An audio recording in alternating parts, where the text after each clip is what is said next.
बिस्मिल्लाहिर्रहमानिर्रहीम। अस्सलाम वालेकुम ladies and gentleman, I hope you all are well. आज हम शंघाई कोऑपरेशन ऑर्गेनाइजेशन में ईरान की एक मुस्तकिल मेंबर के तौर पर शमूलियत के बारे में बात करेंगे। हम देखेंगे कि उस पर इसके रीजन पे क्या असरात होंगे और ईरान के लिए इसकी क्या अपॉर्चुनिटीज़ होंगी और रीजनल स्टेबिलिटी के लिए क्या असरात होंगे। जनरली हम इसकी ओवरऑल इम्प्लिकेशंस के बारे में बात करेंगे और ईरान के लिए as a member of Shanghai cooperation organisation इसके लिए क्या अपॉर्चुनिटीज़ होंगी, हम उसके बारे में बात करेंगे। अगर आप न्यूज़ फॉलो कर रहे हों तो आपको ये बात मालूम होगी कि ईरान ने शंघाई कोऑपरेशन ऑर्गेनाइजेशन ज्वाइन कर ली है एज अ परमानेंट मेंबर। एक मुस्तकिल मेंबर के तौर पर ईरान ने शंघाई कोऑपरेशन ऑर्गेनाइजेशन को ज्वाइन कर लिया है। पहले ईरान एक ऑब्जर्वर स्टेट था, ऑलराइट। ईरान के पास ऑब्जर्वर स्टेटस था शंघाई कोऑपरेशन ऑर्गेनाइजेशन में। ईरान एक मुस्तकिल एक परमानेंट मेंबर नहीं था, लेकिन अब 17 सितंबर 2021 में शंघाई कोऑपरेशन ऑर्गेनाइजेशन में ईरान को शामिल कर लिया गया है एज अ परमानेंट मेंबर। जैसा कि आप जानते हैं कि पहले शंघाई कोऑपरेशन ऑर्गेनाइजेशन की टोटल मेंबरशिप जो परमानेंट मेंबर्स थे वो 8 थे, ऑलराइट। लेकिन अब क्योंकि ईरान भी इसमें शामिल हो चुका है, अब हम कह सकते हैं कि शंघाई कोऑपरेशन ऑर्गेनाइजेशन की जो परमानेंट मेंबरशिप है वो तब्दील हो चुकी है। 8 से 9 परमानेंट मेंबर्स बन चुके हैं शंघाई कोऑपरेशन ऑर्गेनाइजेशन के।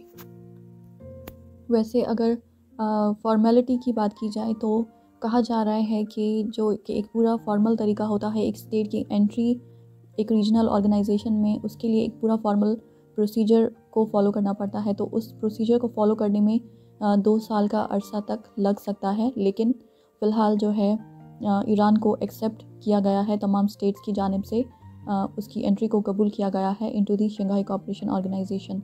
और जैसा कि ईरान के जो सिक्योरिटी चीफ हैं उन्होंने भी ट्वीट करते हुए ये कहा था कि ईरान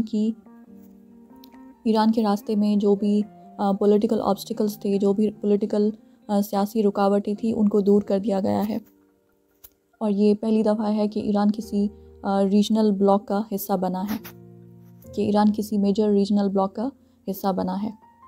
ये एक ट्वीट की गई थी ईरान के सिक्योरिटी चीफ की जानिब से। लेकिन अगर हम थोड़ा सा ब्रीफली शंघाई कोऑपरेशन के बारे में जान लें तो शंघाई कोऑपरेशन ऑर्गेनाइजेशन एक इंटरगवर्नमेंटल इंटरनेशनल ऑर्गेनाइजेशन है, ठीक है। ये एक इंटरनेशनल ऑर्गेनाइजेशन है जो कि इंटरगवर्नमेंटल ऑर्गेनाइजेशन है। इसे कहा जाता है कि ये एक Eurasian political, economic and military organisation है। यूरेशियन इसलिए कहा जाता है क्योंकि इसमें जो कंट्रीज़ शामिल हैं उसमें कुछ यूरोपियन कंट्रीज़ भी हैं, या कुछ ऐसे कंट्रीज़ हैं जिनका आधा हिस्सा यूरोप में है, आधा हिस्सा एशिया में है, ऑलराइट। और इसके अलावा इसमें एशियन कंट्रीज़ भी शामिल हैं, जिसकी वजह से इसे एक यूरेशियन ऑर्गेनाइजेशन कहा जाता है। इस ऑर्गेनाइजेशन के प्लेटफॉर्म पर ये तमाम कंट्रीज़ पॉलिटिकल, इकोनॉमिक और मिलिट्री एरिनाज पे एक दूसरे के साथ कोऑपरेट करेंगे, कोलैबोरेट करेंगे और एक दूसरे के साथ काम करेंगे। इसीलिए इसे कहा जाता है कि शंघाई कोऑपरेशन ऑर्गेनाइजेशन एक यूरेशियन पॉलिटिकल, इकोनॉमिक और मिलिट्री ऑर्गेनाइजेशन है, जिसका मकसद ये है कि रीजन में पीस कायम करना, रीजनल सिक्योरिटी पे काम करना और जो पीस है, स्टेबिलिटी है, रीजनल स्टेबिलिटी है, उसको कायम करना है। ये तीनों इस ऑर्गेनाइजेशन के मेजर कुछ बड़े मकासद हैं। शंघाई कोऑपरेशन ऑर्गेनाइजेशन 2001 में इस्टेब्लिश की गई थी, और जो शंघाई कोऑपरेशन ऑर्गेनाइजेशन चार्टर है वो साइन किया गया था 2002 में। और अगर हम शंघाई कोऑपरेशन ऑर्गेनाइजेशन की ऑफिशियल लैंग्वेजेस के बारे में बात करें तो वो 2 लैंग्वेजेस हैं, एक है रशियन और दूसरी है Chinese. These 2 are the official languages of the Shanghai cooperation organisation, ठीक है। और अगर हम इंडिया और पाकिस्तान की बात करें तो पहले इंडिया और पाकिस्तान भी अप्लाई करते रहे हैं फॉर फुल मेंबरशिप, लेकिन उनकी दोनों कंट्रीज़ की मेंबरशिप को एक्सेप्ट किया गया इन 2017। यहाँ पर ये बात जानना ज़रूरी है कि इंडिया और पाकिस्तान दोनों शंघाई कोऑपरेशन ऑर्गेनाइजेशन के फुल मेंबर्स बने थे 2017 में। इसके अलावा ये भी जानना ज़रूरी है कि इस ऑर्गेनाइजेशन का जो हेड क्वार्टर है वो शंघाई में नहीं है, बल्कि इसका हेड क्वार्टर बीजिंग में है। अगर हम शंघाई कोऑपरेशन ऑर्गेनाइजेशन की इम्पोर्टेंस को, अहमियत को थोड़ा जानने की कोशिश करें तो यहाँ से ये बात हमें मालूम होती है कि शंघाई कोऑपरेशन ऑर्गेनाइजेशन जो है it covers around 40% of the global population and nearly 20% और 20 to 25% of the global GDP। इसका मकसद कि जो भी तमाम कंट्रीज़ इसके मेंबर्स हैं वो तकरीबन 40% आबादी का हिस्सा बनाते हैं। दुनिया की 40% आबादी जो है इन कंट्रीज़ में रहती है। इसके अलावा जो दुनिया में इकॉनमी है, जो GDP है, उसका 20 से 25% हिस्सा इन तमाम कंट्रीज़ से आता है। इसके अलावा दुनिया का जो 1/3 हिस्सा है वो भी ये तमाम कंट्रीज़ कवर करते हैं, क्योंकि जैसा कि आप जानते हैं कि रशिया बहुत बड़ा कंट्री है। इसके अलावा चाइना बहुत बड़ा है, बहुत बड़े एरिया पे मुश्तमिल है, ठीक है। इसके अलावा इंडिया भी बहुत बड़ा है एरिया वाइज, ठीक है। जोग्राफिकली ये बहुत बड़ी कंट्रीज़ हैं, और क्योंकि ये तमाम इस ऑर्गेनाइजेशन के मेंबर्स हैं, ठीक है, तो इसलिए कहा जाता है कि ये जो तमाम कंट्रीज़ मेंबर्स हैं शंघाई कोऑपरेशन ऑर्गेनाइजेशन के, वो कवर करते हैं about 1/3 of the world's land mass. और इसीलिए ये माना जाता है कि ये एक स्ट्रेटजिकली एक बहुत इम्पॉर्टेंट ऑर्गेनाइजेशन है, जो कि एक बहुत अहम रोल प्ले कर सकते हैं इन दी एशियन रीजन, ठीक है। और इसके अलावा अगर ये तमाम कंट्रीज़ वाकई में स्ट्रॉन्गली एक दूसरे के साथ कोऑपरेट करें और कोलैबोरेट करें तो वो सक्सेसफुली अमेरिका का जो इन्फ्लुएंस है इन दिस रीजन उसको काफ़ी हद तक मिनिमाइज़ कर सकते हैं। और अगर हम इस ऑर्गेनाइजेशन के मेंबर्स की बात करें तो इसके मेंबर्स रहे हैं China, Russia, India, Pakistan, Uzbekistan, Kazakhstan, Kyrgyzstan and Tajikistan, ठीक है। इसके अलावा इसकी ऑब्जर्वर स्टेट्स भी रही हैं, जिसमें ईरान शामिल था और अफ़गानिस्तान, ठीक है। लेकिन अब तो ईरान जो है एंटर हो चुका है एज अ परमानेंट मेंबर। सो अब जो ऑब्जर्वर स्टेटस रखती हैं स्टेट्स, उनमें हैं अफ़गानिस्तान, बेलारूस और मंगोलिया। इसके अलावा जो है शंघाई कोऑपरेशन ऑर्गेनाइजेशन को एक बहुत ही इम्पॉर्टेंट ऑर्गेनाइजेशन इसलिए भी कहा जाता है क्योंकि जो वर्ल्ड की 4 न्यूक्लियर पावर कंट्रीज़ हैं वो चारों इस ऑर्गेनाइजेशन में शामिल हैं, जिसमें इंडिया, पाकिस्तान, चाइना और रशिया, ये चारों सुपर पावर नेशंस हैं जो कि इसका एक बहुत इम्पॉर्टेंट हिस्सा हैं। और अगर हम शंघाई कोऑपरेशन ऑर्गेनाइजेशन के स्ट्रक्चर की बात करें तो उसमें जो है ज़्यादातर उसकी जो डिसीजन मेकिंग होती है वो हेड्स ऑफ स्टेट्स करते हैं, और उसकी इम्प्लीमेंटेशन जो है शंघाई कोऑपरेशन ऑर्गेनाइजेशन का जो सेक्रेटरीट है वो उस डिसीजंस की इम्प्लीमेंटेशन के लिए रिस्पॉन्सिबल होता है।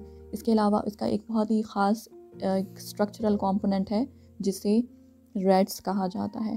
Red stands for regional anti terrorism structure, ठीक है, जिसका एम है कि वो फाइट करे और काउंटर करे 3 इविल्स को। 3 इविल्स कौन से? एक है terrorism, number 2 is separatism and number 3 is extremism. ये एक अलग से एक ख़ास स्ट्रक्चर बनाया गया है शंघाई कोऑपरेशन ऑर्गेनाइजेशन का, जिसे रीजनल एंटी टेररिज्म स्ट्रक्चर के नाम से जाना जाता है। और इसका एक ख़ास मकसद है कि वो रीजन में जहाँ पे भी टेररिज्म होगा, सेपरेटिस्ट टेंडेंसीज़ होंगी या फिर एक्सट्रीमिज़म होगा, वो ये तमाम स्टेट्स मिलकर उसे सप्रेस करेंगी ताकि रीजन में स्टेबिलिटी और पीस कायम रह सके।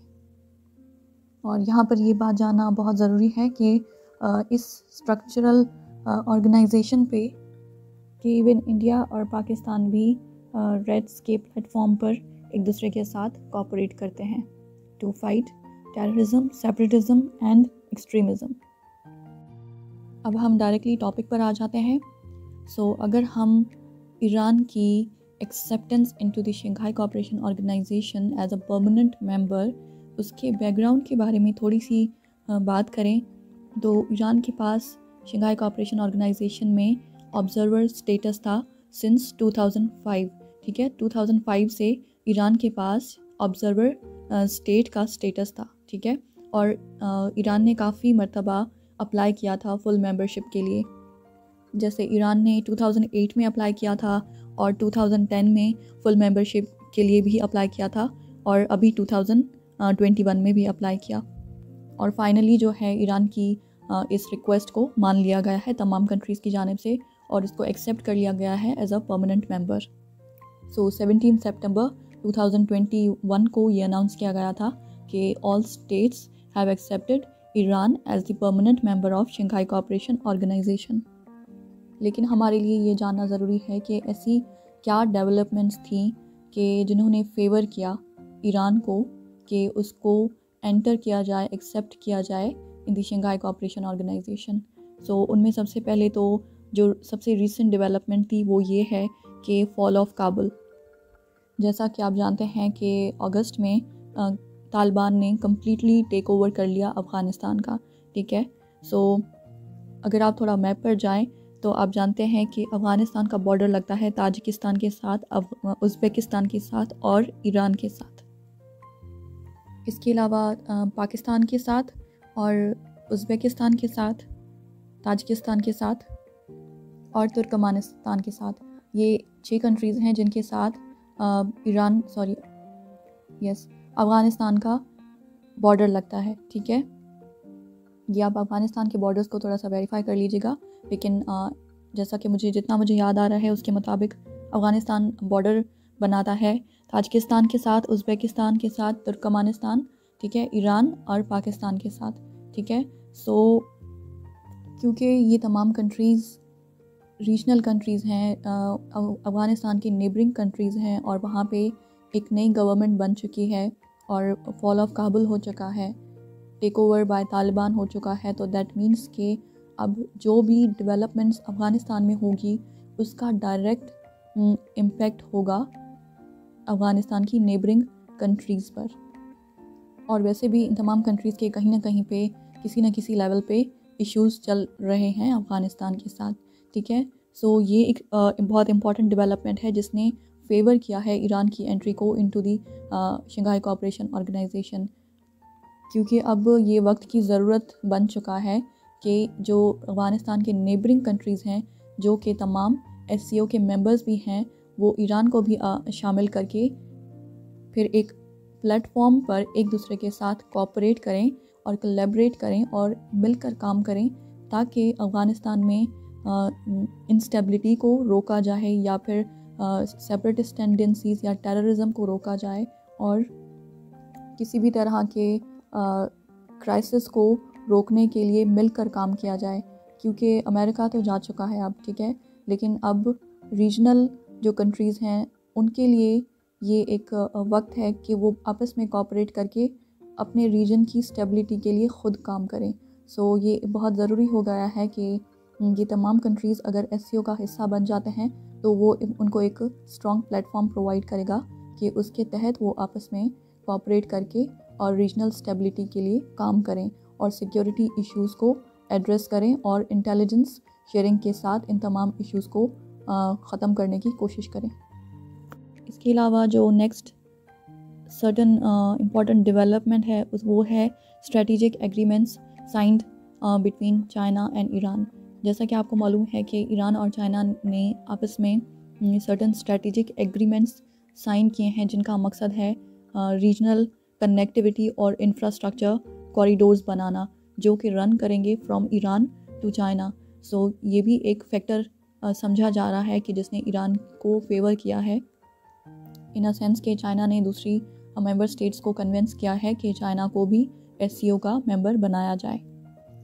और ये भी कहा जा रहा है कि चाइना का बहुत इम्पॉर्टेंट रोल है तमाम दूसरी स्टेट्स को कन्विंस करने में कि ईरान को भी शामिल किया जाए मुस्तकिल मेंबर के तौर पर।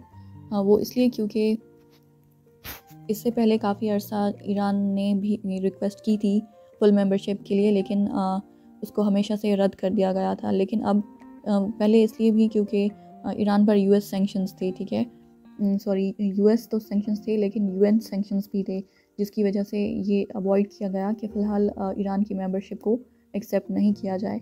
इसके अलावा जो ताजिकिस्तान जो एक परमानेंट मेंबर स्टेट है SCO की, उसके कुछ कंसर्न्स थे ईरान के हवाले से कि ईरान जो है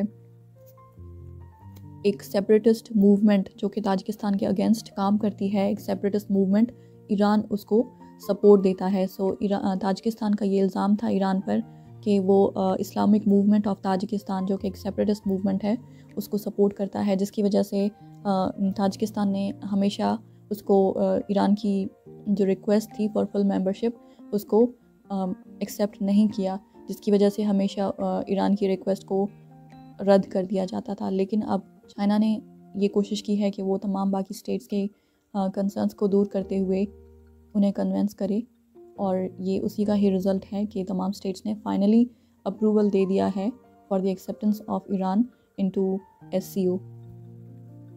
और अगर हम अब ईरान के लिए क्या अपॉर्चुनिटीज़ हो सकती हैं as a full member of SCO उसके बारे में बात करें, तो उसमें सबसे पहले ये बात आएगी कि ईरान का SCO ज्वाइन करना ईरान के लिए बहुत मददगार साबित हो सकता है, इन अ सेंस कि वो ईरान की हेल्प करेगा कि वो टेररिज्म को, सेपरेटिज्म को और एक्सट्रीमिज़म को सप्रेस कर सके through the platform of REDS, that is regional anti terrorism structure of SCO, जहाँ पे ये तमाम दूसरे कंट्रीज़ के साथ, रीजनल कंट्रीज़ के साथ कोऑपरेट कर सकते हैं, इंटेलिजेंस शेयरिंग कर सकते हैं और सिक्योरिटी इश्यूज़ पे एक दूसरे के साथ कोऑपरेट करके इन 3 एविल्स को सप्रेस कर सकते हैं और ख़त्म कर सकते हैं इन द रीजन।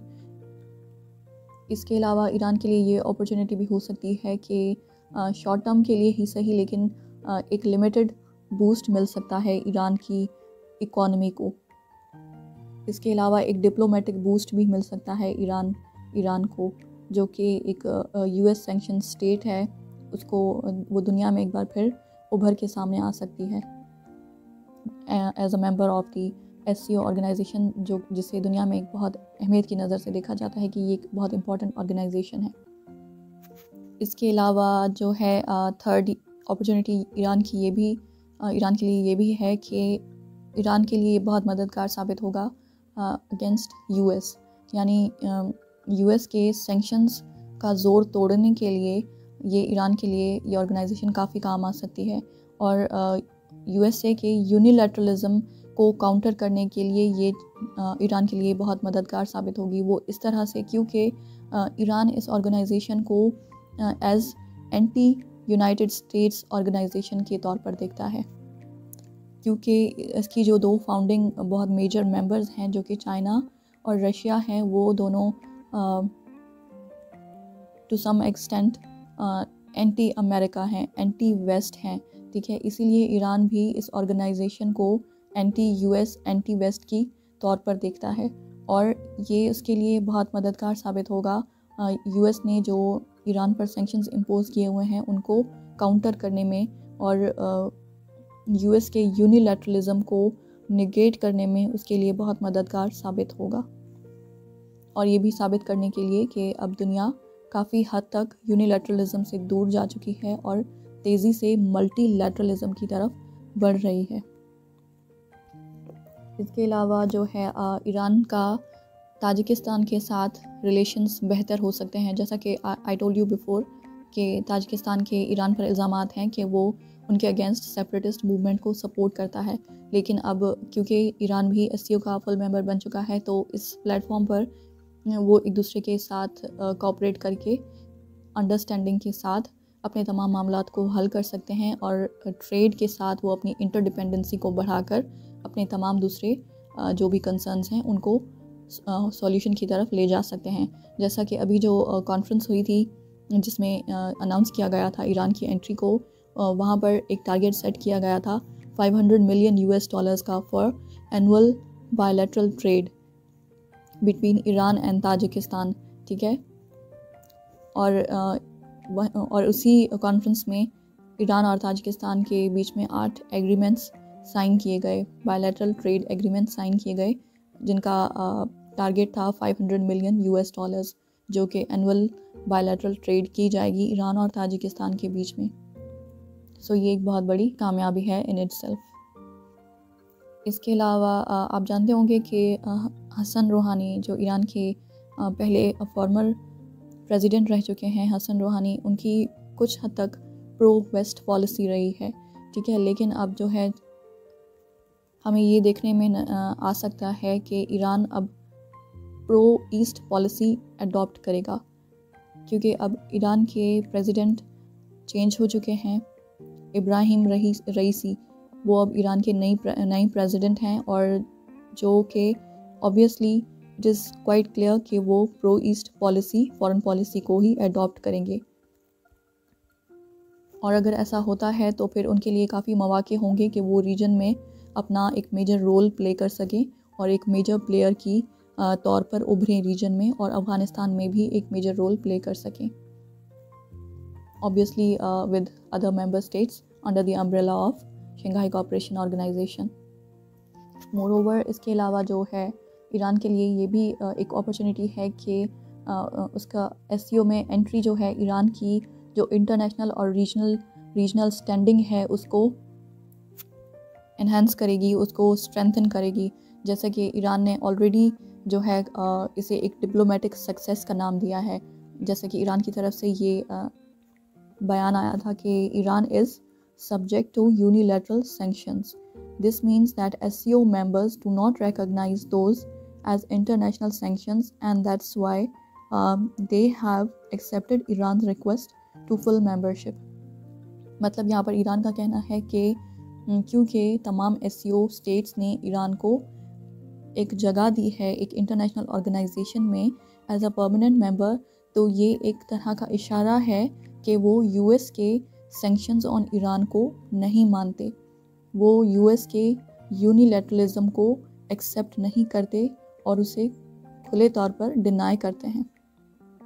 और जो एससीओ मेंबर स्टेट्स हैं वो यूएस सैंक्शंस को एज इंटरनेशनल सैंक्शंस नहीं मानते, और यही वजह बनी है कि उन्होंने ईरान को एक्सेप्ट किया है इन एससीओ एज फुल मेंबर।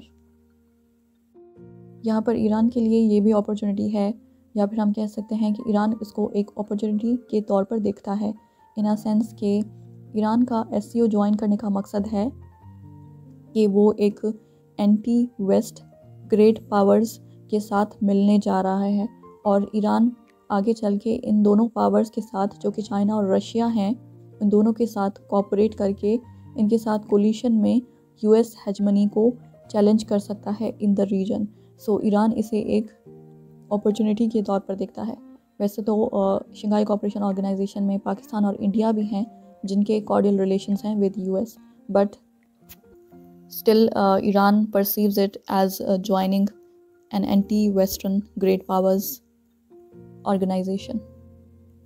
और ईरान समझता है कि इन ग्रेट पावर्स के साथ मिल के काम करके वो यूएस हेजमनी को चैलेंज कर सकता है इन द रीजन, और जो यूएस यूनिलैटरलिज्म है उसको डिनाउंस कर सकते हैं एट ग्लोबल लेवल। इसके अलावा अगर हम ईरान के लिए पॉलिटिकल और इकोनॉमिक अपॉर्चुनिटीज़ की बात करें तो ईरान एज एससीओ मेंबर ये एक्सपेक्ट करता है फ्रॉम दी रीजनल कंट्रीज़ के वो उसकी इकोनॉमिकली डेवलप होने में मदद करेंगे। जैसा कि आप जानते हैं कि चाइना ने ईरान के साथ साइन किया था agreement, 25 year comprehensive cooperation agreement sign किया था इन मार्च 2021, ठीक है। और रशिया के साथ ईरान जो है एक प्री एग्जिस्टिंग कोऑपरेशन एग्रीमेंट है उसको एक्सपेंड करना चाहता है। और अगर हम चाइना और ईरान के बीच में जो 25 ईयर कॉम्प्रिहेंसिव कोऑपरेशन एग्रीमेंट हुआ उसके बारे में बात करें तो ये एक एग्रीमेंट साइन किया गया था between China and Iran on 27 मार्च 2021, ठीक है, जिसके तहत चाइना इन्वेस्ट करेगा 400 billion US dollars in Iran economy, ठीक है, over a period of 25 years, ठीक है। जिसके बदले में चाइना को क्या मिलेगा? चाइना को मिलेगा steady and heavily discounted supply of oil from Iran, ठीक है। China 400 billion US dollars invest करेगा ईरान की इकोनॉमी में, ईरान के इंफ्रास्ट्रक्चर और इकोनॉमिक डेवलपमेंट में, जिसके बदले ईरान चाइना को हेवीली डिस्काउंटेड प्राइसेस पे सप्लाई करेगा ऑयल। और वैसे अब तक इस एग्रीमेंट की फाइनल डिटेल्स अभी तक जारी ऑफिशियली अनाउंस नहीं की गई हैं, लेकिन ईरानियन अथॉरिटीज़ की जानिब से कहा जा रहा है कि चाइना का जो बेल्ट एंड रोड इनिशिएटिव है, BRI प्रोजेक्ट है, उसको ईरान में रिवाइव करना भी इस एग्रीमेंट का हिस्सा है। मोरोवर हम तमाम एससीओ मेंबर्स की बात करें तो SCO एक प्लेटफॉर्म बन सकता है इन तमाम मेंबर स्टेट्स के लिए कि वो आपस में इकोनॉमिक कोऑपरेशन करें और सिक्योरिटी कोलैबोरेशंस करें और वेरियस प्लेटफॉर्म्स पे एक दूसरे के साथ काम करें मिलकर और अपने रिलेशंस को स्ट्रेंथन करें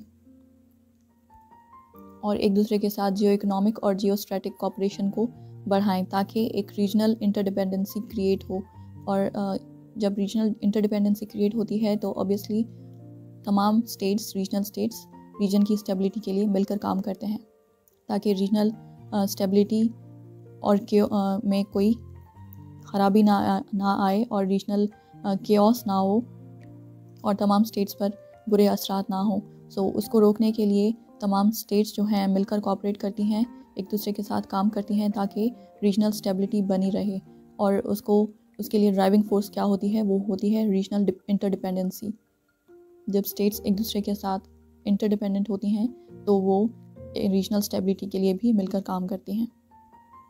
और it is quite a possibility कि ईरान का भी SCO का मेंबर बनना उसके लिए ट्रेड अपॉर्चुनिटीज़ को बहुत बढ़ाएगा with China, with Russia, with central Asian states, with Pakistan.